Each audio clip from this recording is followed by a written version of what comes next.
Ya, kembali di Bincang Pagi masih bersama saya Yohana Margareta, dan kali ini saya tidak sendiri pemirsa, sudah ada narasumber saya di studio yang akan membahas seputar bebas visa berkah bagi negara. Saya langsung perkenalkan untuk Anda, kali ini sudah ada Bapak Asnawi Bahar, Ketua Asita. Selamat pagi Pak, dan juga ada Bapak Sulfadli, anggota Komisi 10 DPR. Selamat pagi. Dan tak lupa ini juga ada Bapak Vincentius Jemadu, Kapuskom Publik Kementerian Pariwisata. Ya, terima kasih sudah bergabung pagi-pagi ini Bapak, menyempatkan diri di sini. Dan pemirsa, kita tadi sudah membahas terkait bagaimana kemudian bebas visa yang nanti akan digalakkan ke Indonesia itu akan efektif, sejauh mana efektifnya, dan apa yang menjadi pemicu kenapa Indonesia harus memperlakukan bebas visa untuk negara-negara yang akan masuk ke Indonesia. Nah, saya akan hadirkan informasi untuk Anda.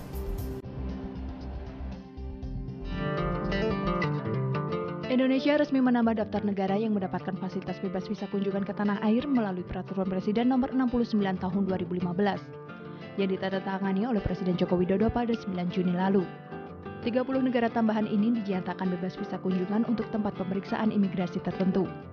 Dengan demikian, hingga saat ini total telah ada 45 negara mendapatkan fasilitas bebas visa, dan 62 negara lainnya mendapatkan kemudahan pengurusan visa on arrival di Indonesia.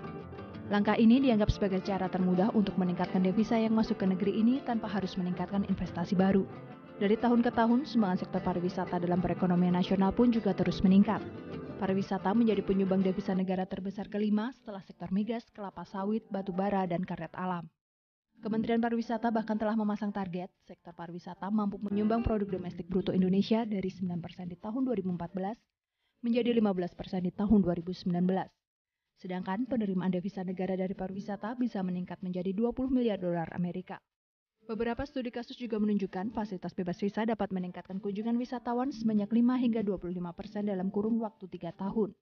Tak heran pemerintah Indonesia pun berani mematok target 20 juta wisatawan mancanegara berkunjung ke tanah air hingga tahun 2019. Bisnis pariwisata juga berkontribusi pada penyediaan lapangan kerja di mana 1 dari 13 pekerjaan di Indonesia saat ini diisi oleh sektor pariwisata.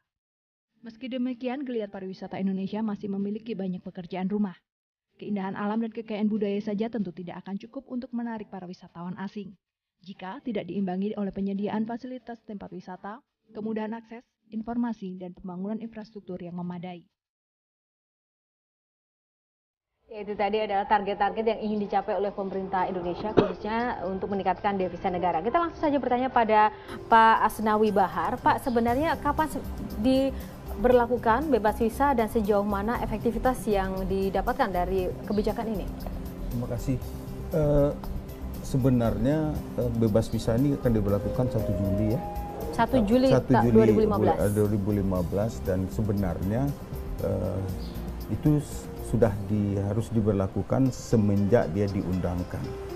Namun yang kita lihat hari ini bahwa ketika itu kita announce ke masyarakat dan ke dunia yang akan kita berikan bebas visa itu tren positifnya langsung menaik kita. Dan bulan Mei ya, April Mei itu kita meningkat cukup signifikan ya.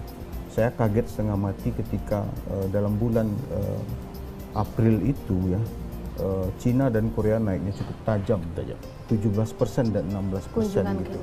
Oleh sebab itu menurut saya strategi ini jelas bahwa sangat efektif, dan memang kita berharap bahwa dengan pembebasan ini kita di dalam negeri pun juga harus segera bersiap agar jumlah peningkatan yang signifikan itu bisa kita layani dengan baik-baik ya, karena memang kita melihat bahwa keunggulan-keunggulan kita itu sudah bisa dinikmati oleh dunia ya, sehingga peningkatan yang cukup tajam itu kami harapkan akan terus meningkat bulan-bulan ke depan. Ya, gitu. Tadi ada kata sebenarnya dilaksanakan atau diberlakukan sejak 1 Juli. Apakah ada potensi tidak jadi untuk 1 Juli, Pak?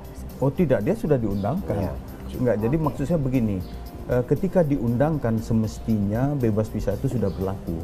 Namun pemerintah menetapkan secara resmi tanggal 1 Juli bulan depan gitu. Sehingga menurut kami kalau itu diberlakukan ketika diundangkan, mungkin jumlah kenaikan wisatawan kita akan jauh lebih meningkat gitu. Iya Pak Vincent, pemerintah sendiri Indonesia seperti apa di dalam negeri sudah siap dengan kebijakan baru ini? Iya, yang jelas ya mungkin sebelum masuk ke sana saya mau sampaikan dulu apresiasi yang sangat tinggi kepada pemerintah ya, dan terutama juga parlemen yang memang mendorong kebijakan ini supaya bisa dilaksanakan. Dan kembali soal efektivitas, memang sangat efektif karena dari berbagai penelitian bebas visa itu dapat menaikkan sekitar 10-20% lah. Dan kami yakin bahwa dengan pemberian bebas visa ini diharapkan ada kenaikan 1 juta wisatawan.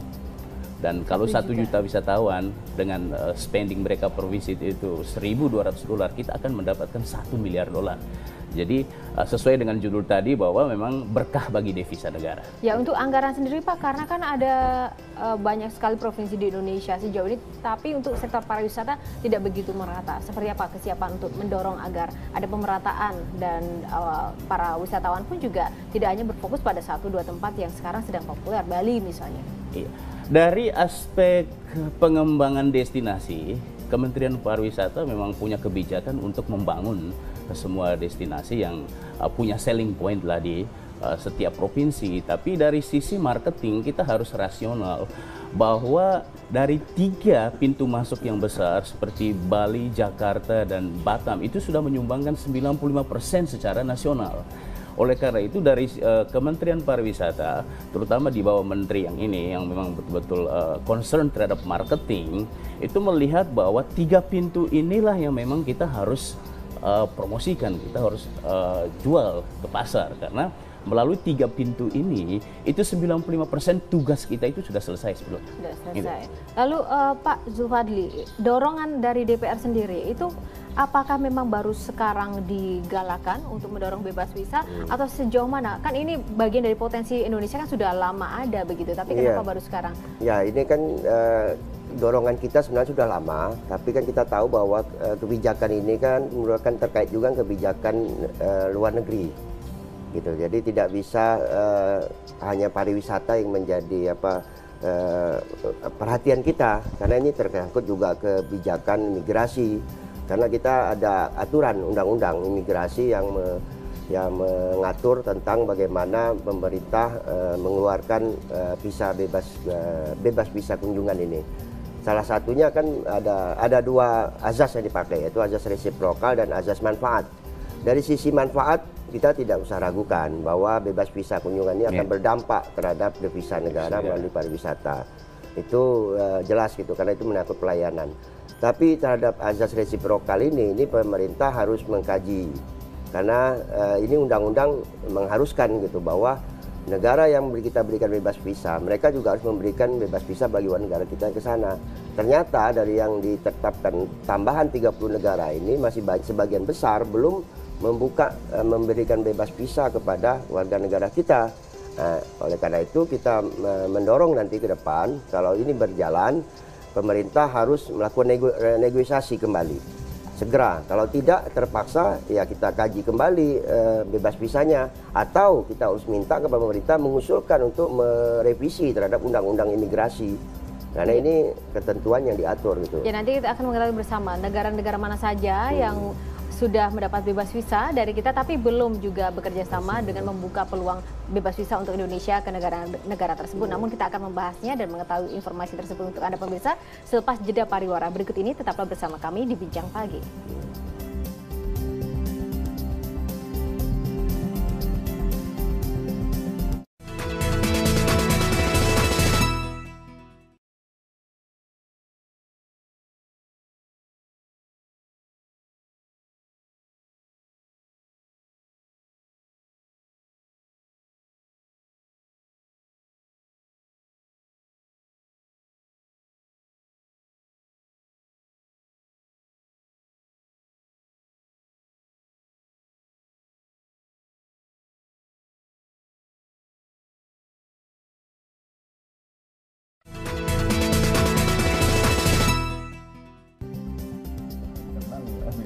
Ya, masih bersama kami di Bincang Pagi, dan pemirsa kita akan melanjutkan dan mengetahui negara mana saja yang sebenarnya sudah bebas visa untuk Indonesia, tapi belum kooperatif begitu. Untuk Pak Zulfadli dan juga Pak Vincent, bisa dijelaskan negara-negara mana? Mungkin Pak Vincent dulu.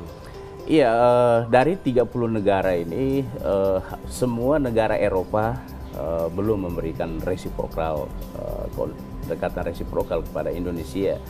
Tapi khusus untuk Asia yang merupakan fokus pasar kita ya, terutama Tiongkok, terus Jepang, Korea, kita sudah mendapatkan sinyal positif bahwa ini akan resiprokal. Karena kita melihat bahwa negara-negara ini juga membutuhkan orang Indonesia untuk ke sana. Ya. Gitu. Alasan utama mungkin Amerika, Eropa, Australia itu kan negara-negara yang cukup favorit dikunjungi oleh orang-orang Asia khususnya. Apa yang membuat mereka belum mau begitu untuk menjalin kerjasama untuk bebas visa? Ya, kita melihat bahwa setiap negara itu kan memang ada prioritas pembangunan sektor pariwisata, dan kita melihat bahwa mungkin khusus untuk Amerika dia tidak melihat bahwa pariwisata itu adalah suatu sektor yang penting untuk negaranya, sehingga di sana pun kita lihat tidak ada menteri pariwisata, ya. Dan dia dengan terbuka saja untuk menerima orang tanpa harus melakukan bebas visa, itu orang sudah datang, dan memang ini kebijakan masing-masing negara untuk itu memperlakukan itu. Lalu Pak Asnawi, ini seandainya kita lihat ini ada efektivitas ketika belum diberlakukan sudah banyak respon positif. Tapi seandainya ada kemungkinan, pastilah ada plus dan minus dari suatu kebijakan, kemungkinan bahwa ternyata tidak berlangsung efektif tapi sudah ada kebijakan bebas visa. Itu terus terang akan merugikan negara juga. Ada langkah-langkah preventif atau sudah dipikirkan apa yang terjadi jika ada kemungkinan seperti itu? Ya, kalau kita melihat itu yang kita persiapkan tentu saja kesiapan dalam negeri itu yang paling penting ya. Kalau ternyata tidak efektif, maka tentu yang harus dilakukan ya pertama kita internal dan eksternal, artinya di dalam negeri bagaimana mempersiapkan segala sesuatu, infrastruktur dan lain sebagainya. Tapi yang juga keluar memang kita lebih harus gencar mempromosikan ke pasar-pasar utama kita dan juga mungkin ke negara-negara yang memang selama ini mungkin belum tersentuh untuk promosi kita. Ini yang harus kita lakukan secara konsisten, artinya kita berpromosi tidak boleh berhenti.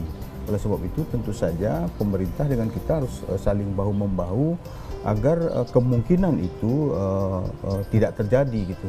Saya ingin katakan bahwa persoalan kita hari ini kan infrastruktur ya.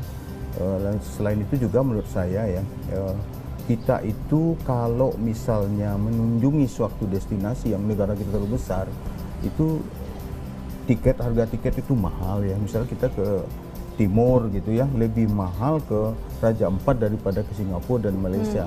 Itu artinya kan ada sesuatu yang harus kita benahi gitu, di mana setelahnya nanti bisa kita perbaiki, akan kita perbaiki.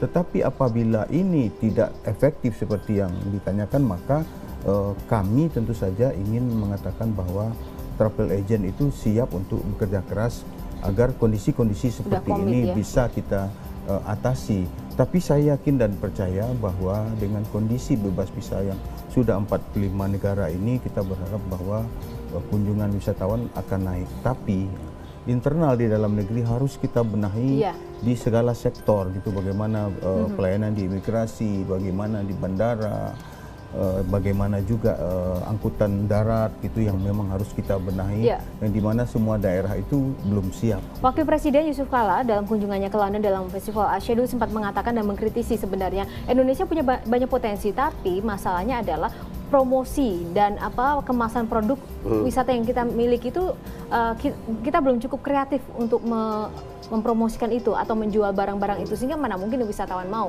Nah, menurut Pak Zulfadli sendiri seperti apa sebagai pengawas ya, DPR sebagai pengawas, anggaran ada, tapi cukup kreatif atau mungkin memang ada hal yang harus dibenahi, tidak hanya sekedar buang-buang anggaran untuk promosi saja? Gitu. Sebenarnya ide kreatif untuk pemasaran itu sudah banyak ya diusulkan oleh pemerintah, tapi pemerintah sendiri tidak menyiapkan anggaran yang cukup gitu.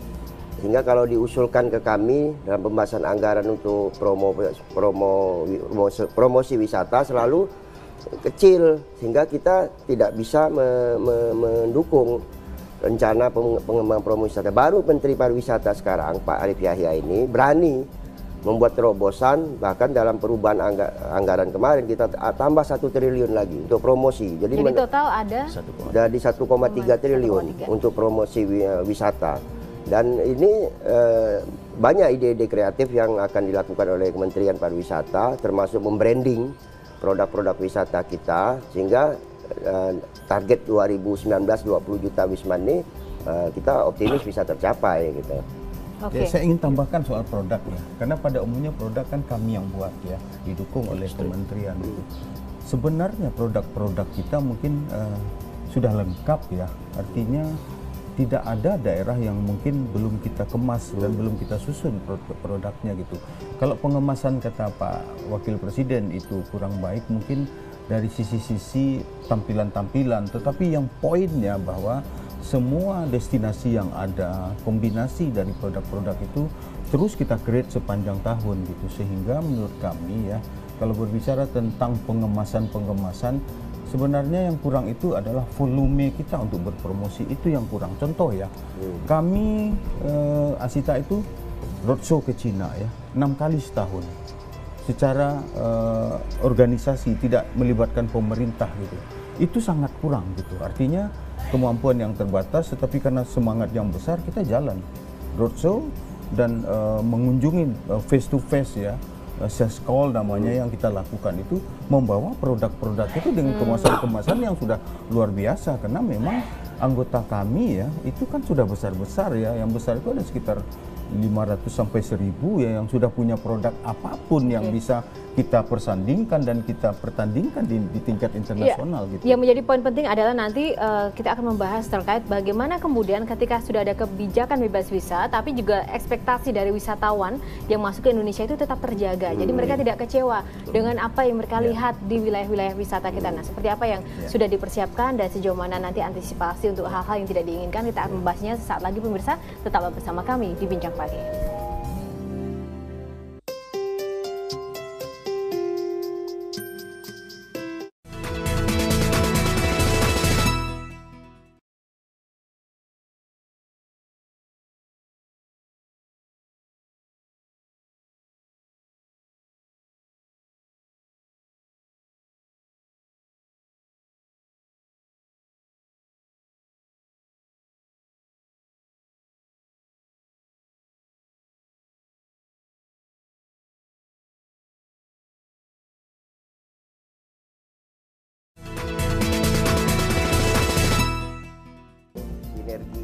Kementerian itu susah. Yang masih bersama Bincang Pagi, dan saya ingin menanyakan kepada Pak Vicentius, sejauh mana kita dapat menjaga efektivitas dan juga kesiapan di internal kita untuk menjaga ekspektasi dari turis terkait dengan memfollow up dari kebijakan bebas visa yang akan digalakan. Oke, mungkin hal yang pertama saya perlu garis bawahi dari kami bahwa pemerintah itu punya 2 senjata sebenarnya untuk menggalakkan pembangunan ekonomi nasional, yaitu APBN dan regulasi. Nah, di saat APBN kita sangat terbatas, regulasi lah yang dimainkan, karena itu memang cukup efektif. Nah, dalam konteks pemberian bebas visa ke 45 negara ini, Kementerian Pariwisata memang sudah siap dengan strategi-strategi yang konkret. Ibaratnya kalau beberapa bulan kemarin itu kita turun mesin karena ada restrukturisasi organisasi dari Kemenparekraf ke Kementerian Pariwisata, sekarang semuanya itu sudah well established, dan kalau boleh dibilang bahwa kita akan injak gas itu mulai bulan Juni ini, karena semua strategi untuk strategi pemasaran kita tetap menggunakan konsep DOT lah, destinasi, originasi, dan time untuk mempromosikan. Terus untuk marketing kita ada brand, promosinya kita pakai BAS, branding, advertising, selling. Terus nanti dengan medianya, converge media, kita pakai paid dan own dan social media. Dan khusus untuk tadi kata Pak Aswin bahwa kita belum itu destinasi segala macam. Memang seperti dikatakan Pak Zul tadi, promosi itu sangat penting. Di tahun pertama ini memang kita gencar dengan ngebrand dulu. Artinya kita harus ciptakan dulu awareness kepada masyarakat internasional. Karena ada konsep AIDA, awareness, interest, desire, action. Nah, tahun pertama ini kita berusaha untuk nge-brand aja dulu Indonesia, biar tertanam di sini.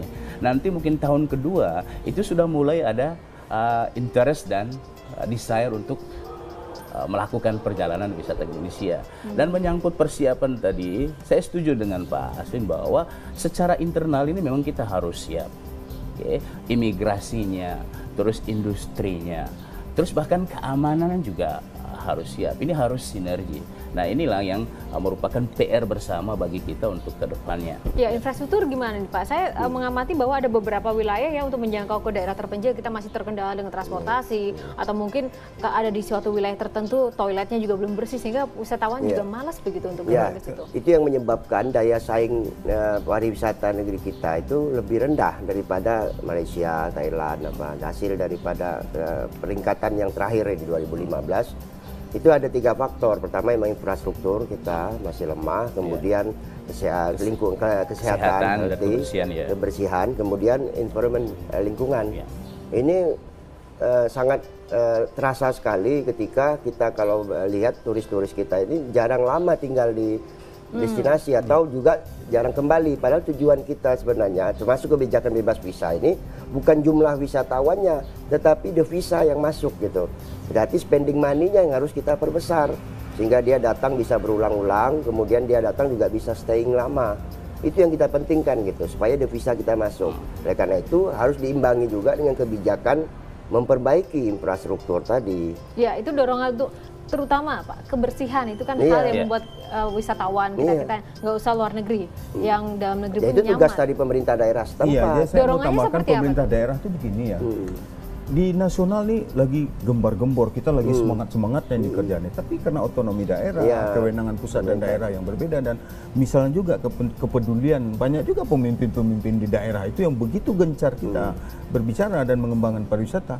Mereka kadang-kadang adem-adem aja, itu indikatornya bisa anggarannya yang kecil sekali dan bertebaran di mana-mana sehingga tidak efektif. Nah, kepedulian pemerintah daerah, pemimpin-pemimpinnya itu harus disinkronkan dengan kita. Kalau kita sudah bekerja keras setiap hari kemana-mana, ternyata pimpinan di daerahnya menganggap, lah ini programnya pusat, kita nggak usah ikut-ikut gitu. Sehingga berbicara toilet itu udah klasik, sebenarnya kita tidak bicara itu lagi.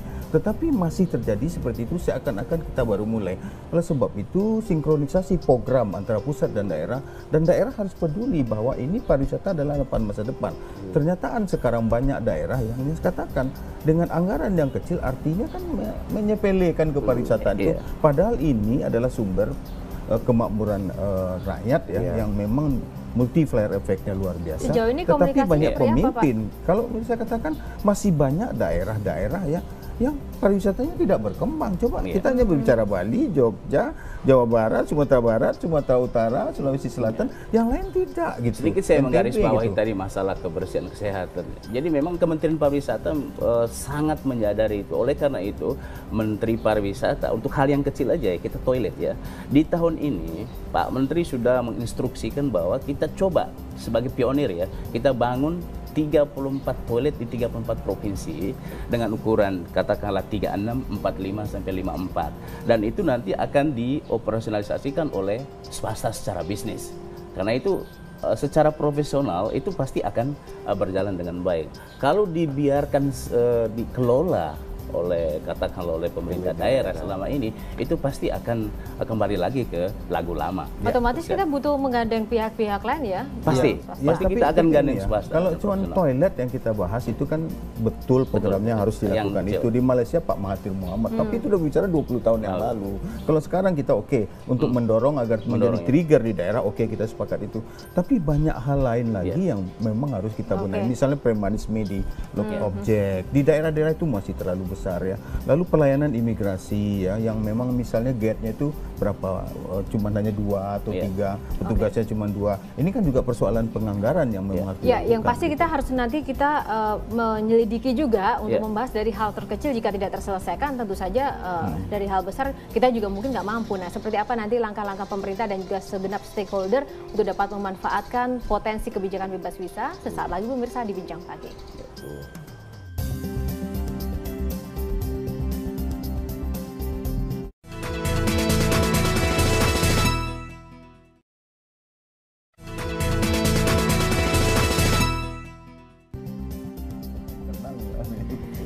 bersama kami di Bincang Pagi, dan pemirsa kita akan melanjutkan dan mengetahui negara mana saja yang sebenarnya sudah bebas visa untuk Indonesia tapi belum kooperatif begitu. Untuk Pak Zulfadli dan juga Pak Vincent bisa dijelaskan negara-negara mana? Mungkin Pak Vincent dulu.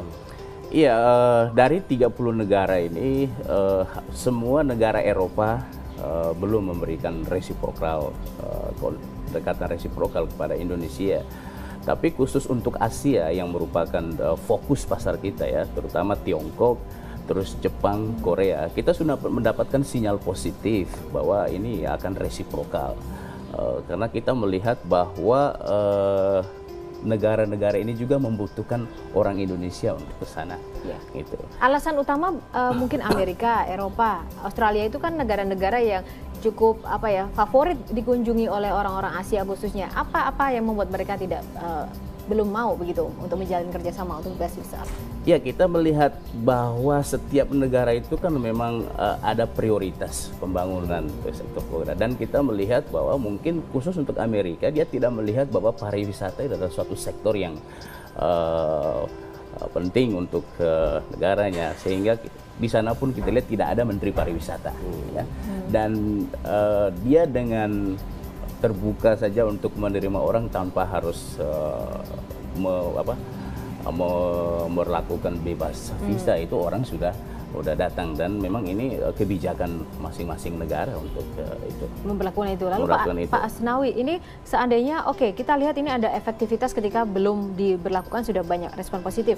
Tapi seandainya ada kemungkinan, pastilah ada plus dan minus dari suatu kebijakan, kemungkinan bahwa ternyata tidak berlangsung efektif tapi sudah ada kebijakan bebas visa. Itu terus terang akan merugikan negara juga. Ada langkah-langkah preventif atau sudah dipikirkan apa yang terjadi jika ada kemungkinan seperti itu? Ya, kalau kita melihat itu yang kita persiapkan tentu saja kesiapan dalam negeri itu yang paling penting ya. Kalau ternyata tidak efektif, maka tentu yang harus dilakukan ya pertama kita internal dan eksternal, artinya di dalam negeri bagaimana mempersiapkan segala sesuatu, infrastruktur dan lain sebagainya. Tapi yang juga keluar memang kita lebih harus gencar mempromosikan ke pasar-pasar utama kita, dan juga mungkin ke negara-negara yang memang selama ini mungkin belum tersentuh untuk promosi kita. Ini yang harus kita lakukan secara konsisten, artinya kita berpromosi tidak boleh berhenti. Oleh sebab itu tentu saja pemerintah dengan kita harus saling bahu-membahu agar kemungkinan itu tidak terjadi gitu. Saya ingin katakan bahwa persoalan kita hari ini kan infrastruktur ya. Selain itu juga menurut saya ya, kita itu kalau misalnya mengunjungi suatu destinasi yang negara kita terlalu besar, itu harga tiket itu mahal ya. Misalnya kita ke Timur gitu ya, lebih mahal ke Raja Ampat daripada ke Singapura dan Malaysia. Itu artinya kan ada sesuatu yang harus kita benahi gitu, di mana setelahnya nanti bisa kita perbaiki, akan kita perbaiki.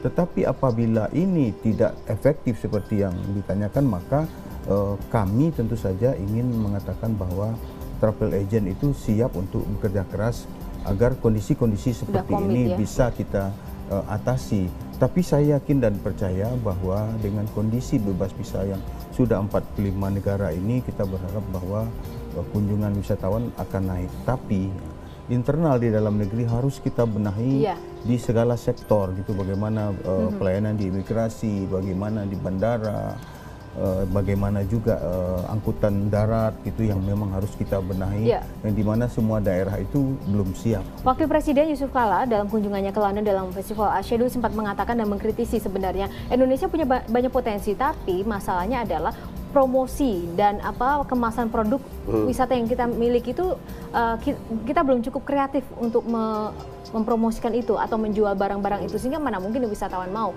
Nah, menurut Pak Zulfadli sendiri seperti apa sebagai pengawas ya, DPR sebagai pengawas, anggaran ada tapi cukup kreatif atau mungkin memang ada hal yang harus dibenahi, tidak hanya sekedar buang-buang anggaran untuk promosi saja gitu? Sebenarnya ide kreatif untuk pemasaran itu sudah banyak ya diusulkan oleh pemerintah, tapi pemerintah sendiri tidak menyiapkan anggaran yang cukup gitu. Sehingga kalau diusulkan ke kami dalam pembahasan anggaran untuk promosi wisata selalu kecil, sehingga kita tidak bisa mendukung rencana pengembangan promosi wisata. Baru Menteri Pariwisata sekarang, Pak Arief Yahya ini berani membuat terobosan, bahkan dalam perubahan anggaran kemarin kita tambah 1 triliun lagi untuk promosi. Jadi total ada dari 1,3 triliun untuk promosi wisata. Dan ini banyak ide-ide kreatif yang akan dilakukan oleh Kementerian Pariwisata, termasuk membranding produk-produk wisata kita, sehingga target 2019 20 juta wisman ini kita optimis bisa tercapai gitu. Ya, saya ingin tambahkan soal produk ya, karena pada umumnya produk kan kami yang buat ya, didukung oleh kementerian itu. Sebenarnya produk-produk kita mungkin sudah lengkap ya, artinya tidak ada daerah yang mungkin belum kita kemas dan belum kita susun produknya gitu. Kalau pengemasan kata Pak Wakil Presiden itu kurang baik mungkin dari sisi-sisi tampilan-tampilan, tetapi yang poinnya bahwa semua destinasi yang ada, kombinasi dari produk-produk itu terus kita create sepanjang tahun gitu, sehingga menurut kami ya, kalau berbicara tentang pengemasan sebenarnya yang kurang itu adalah volume kita untuk berpromosi, itu yang kurang. Contoh ya, kami Asita itu roadshow ke Cina ya 6 kali setahun secara organisasi, tidak melibatkan pemerintah gitu.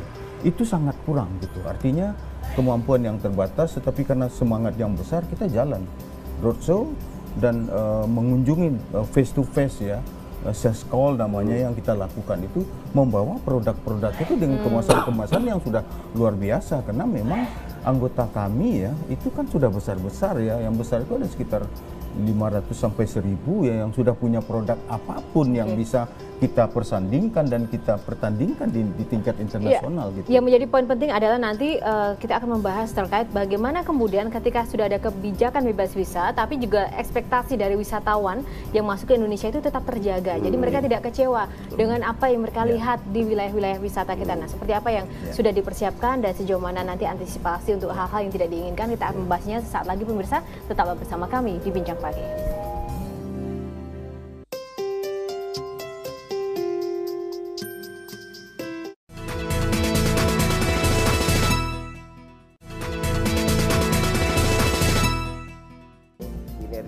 Kementerian itu susah. Yang masih bersama Bincang Pagi, dan saya ingin menanyakan kepada Pak Vicentius, sejauh mana kita dapat menjaga efektivitas dan juga kesiapan di internal kita untuk menjaga ekspektasi dari turis terkait dengan memfollow up dari kebijakan bebas visa yang akan digalakan. Oke, mungkin hal yang pertama saya perlu garis bawahi dari kami bahwa pemerintah itu punya 2 senjata sebenarnya untuk menggalakkan pembangunan ekonomi nasional, yaitu APBN dan regulasi.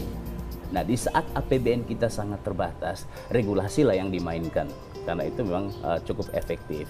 Nah, dalam konteks pemberian bebas visa ke 45 negara ini, Kementerian Pariwisata memang sudah siap dengan strategi-strategi yang konkret.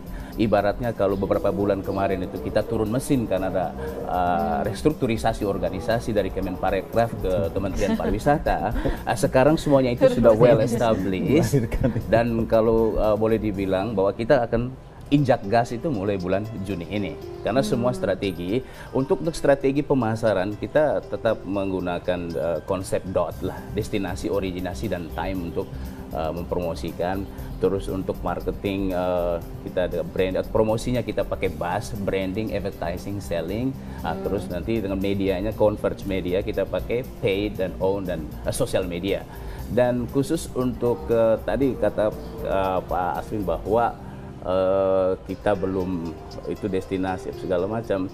Memang seperti dikatakan Pak Zul tadi, promosi itu sangat penting. Di tahun pertama ini memang kita gencar dengan nge-brand dulu. Artinya kita harus ciptakan dulu awareness kepada masyarakat internasional.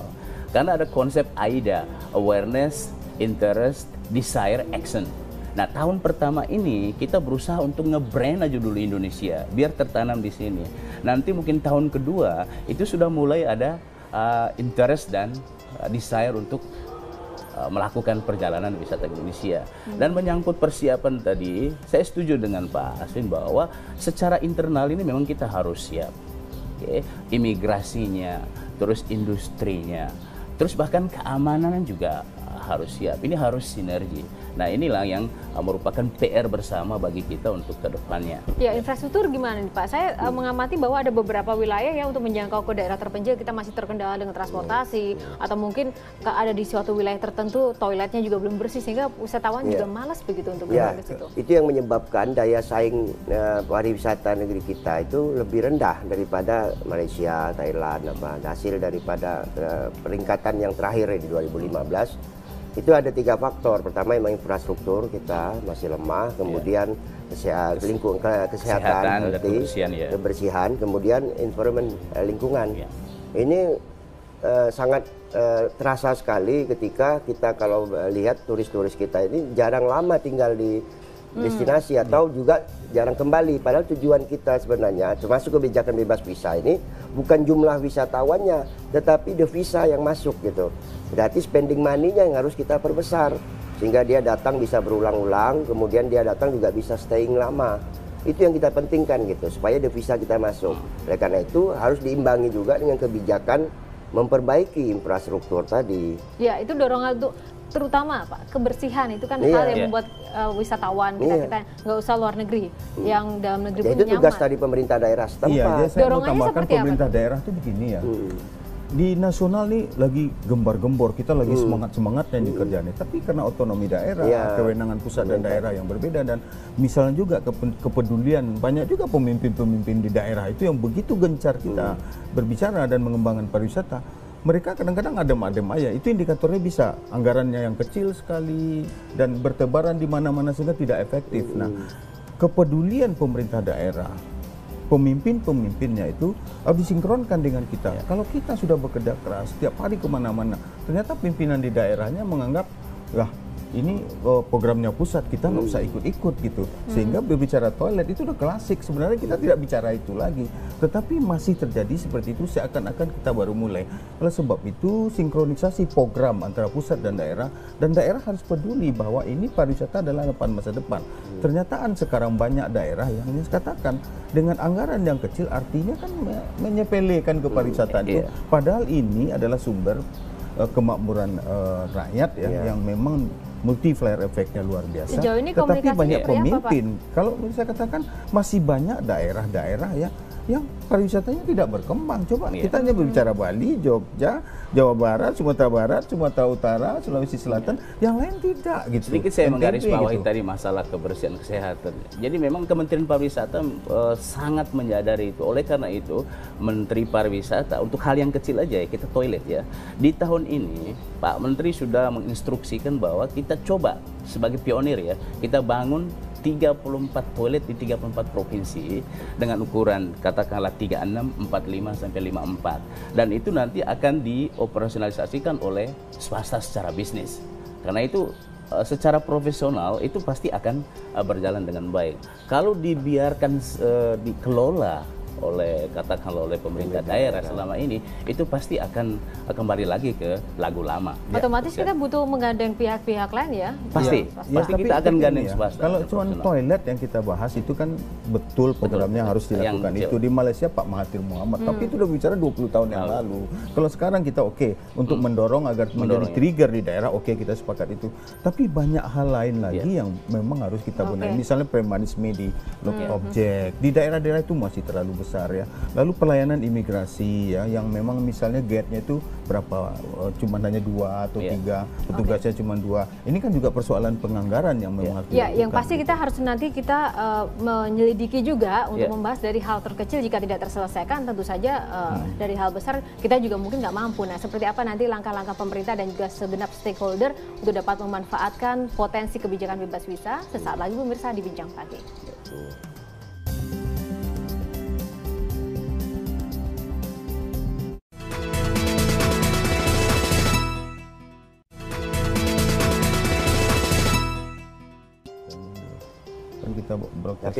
Ya, seputar kebijakan devisa negara yang bertambah karena bebas visa tadi, Pak. Tapi yang menjadi sorotan kan nanti ketika bebas visa banyak backpacker.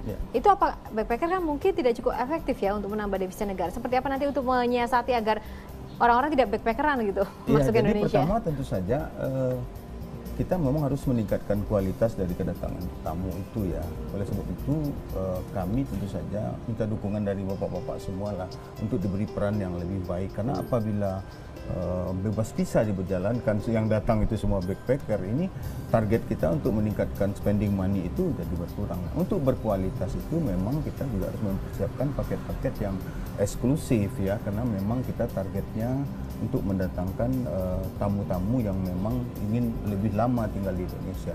Kalau sekarang kita lihat length of stay-nya yang masih 1,6 hari itu per kunjungan itu terlalu sedikit gitu. Maka tentu saja saya sebagai pimpinan Asita yang membawahi 7.000 biro perjalanan tentu minta dukungan dari kementerian dan juga dari DPR agar diberi kekuatan ya, didukung agar mampu lebih meng-create produksi kami, kemampuan kami berpromosi, dan tentu saja dalam rangka kami juga meng-create produksi-produksi di dalam negeri. Saya sekarang menyayangkan bahwa misalnya ya di Bali itu perang tarif hotel misalnya, hotel bintang 5 harganya ada bintang 3, bintang 4 dan bintang 2. Nah, moratorium itu harus dilakukan, tapi saya heran, semua sudah tahu bahwa hotel udah bersuplai di beberapa daerah, tapi semua masih bangun gitu.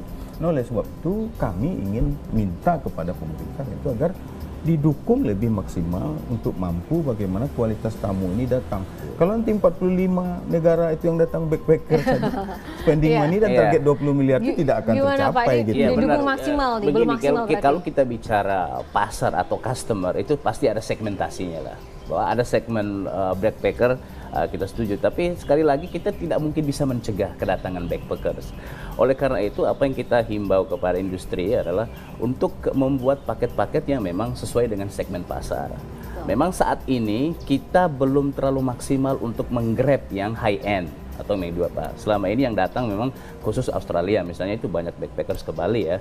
Tetapi ke depannya kita juga dengan industri kita coba dorong bersama untuk membuat paket-paket yang betul-betul sesuai dengan segmentasi pasar yang lebih banyak lah untuk menjaga kualitas. Itu yang pertama. Yang kedua, bahwa dalam konteks oversupply-nya hotel di Bali, di satu sisi memang kita setuju dengan moratorium. Karena apa? Kita juga harus menjaga carrying capacity dari Bali itu. Karena kalau kita lihat siklus life cycle daripada destinasi Bali itu memang sudah berada di puncak, perlu rejuvenate. Oleh karena itu salah satu pendekatan dengan moratorium hotel itu bagus. Namun demikian kita dorong juga industri untuk membuat paket-paket yang sifatnya multi destinasi. Jadi biar mereka juga bisa keluar dari Bali. Betul sekali. Nah, sekarang nih gongnya nih DPR gimana nih Pak dukungannya? Ya, jadi efektif atau tidaknya kebijakan bebas visa ini memang sangat tergantung daripada promosi yang dilakukan gitu. Jadi ini tugas berat dari pemerintah. Dan kami DPR sudah memberikan dukungan dengan anggaran promosi yang cukup besar peningkatannya di tahun ini. Nah, untuk mengukur efektif betul atau tidak, kita perlu waktu. Paling tidak perlu waktu 1 tahun.